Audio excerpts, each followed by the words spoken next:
you know, and it's going to get closer to any other spacecraft has gone before to the sun to study the corona, to actually sample the very corona that we will. As the moon has now moved, the sun is appearing again, and we can see the diamond ring. It's amazing. It's fantastic. You see the outer edge. I see prominences, little red pieces of chromosphere from the lower atmosphere. This is amazing. This is absolutely amazing. Jody, what we got? That looks pretty cool. I mean, it's breathtaking. Even seeing it right now through the TV, it's just an amazing thing to see. I cannot imagine what we're going to feel here in South Carolina when we have our chance. Well, I hope we have our chance to, you know, Sean, and, you know, get that weather up here looking good here in Charleston.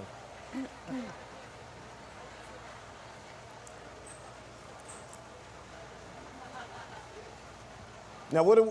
So, Alex... Alex, what are we seeing here? Is that from the G3? That looks like from the G3 because I see spectra there. No, it's still from Salem. That's still from Salem. Yeah. Okay, so you're seeing the bright... Actually, the camera is causing a little prism effect there, and you're seeing the bright light from the edge of the sun. So that is really beautiful. That's sort of the edge of the diamond ring effect. Yeah. So, Alex, a reminder, Alex, so when that diamond ring pops up, that's what people should put the That's when people should put your glasses back on. So when you see that diamond ring after totality, that's the signal to you that it's time to put it back on. Yeah.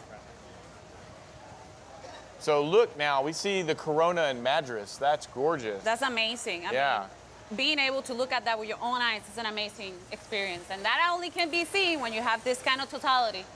So the corona, that's the solar atmosphere. That's what solar scientists really live for, right? Right. Right. That is the origin. That is where the origin of space weather. You know, that's where it comes from. That's where most of the solar flares and the corona mass ejections, big explosions of particles, originate from. Now, if there was solar activity, would we see it right now? Would we be able to see that popping up on the sun? If there was a coronal mass ejection leaving the sun, we could see it there because, in fact, we have seen it in the past, and I'll even show some history later with images that people drew of these coronal mass ejections leaving the sun during a total solar eclipse. Now, why is it so critical and so important to really get this type of view from the sun's atmosphere from the corona? Johnny? You mean like in a total solar eclipse? Yes. There's the diamond. That's the diamond ring again. That's amazing. That's from Madras. Wow. It is important to do this because we do this kind of eclipses artificially, but we do not do it as perfect as nature does. The moon covers the sun in such a perfect way that we see parts of the corona that we don't usually see. So Alex, explain that and safety too, right? So right now, this was the moment when you see that flash of light. That's the moment when it's time to put your glasses back on or start using your indirect methods because now it's too bright and it could damage your eyes. Yeah.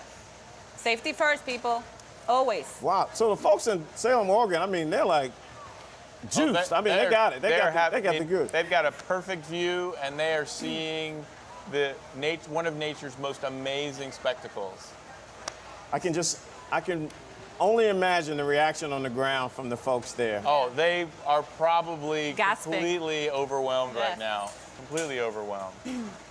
Well, I certainly hope we get something like that. But we've got it here on NASA television through the eyes of NASA. And we got the International Space Station coming up and other images only we can bring. Only NASA can bring, yes.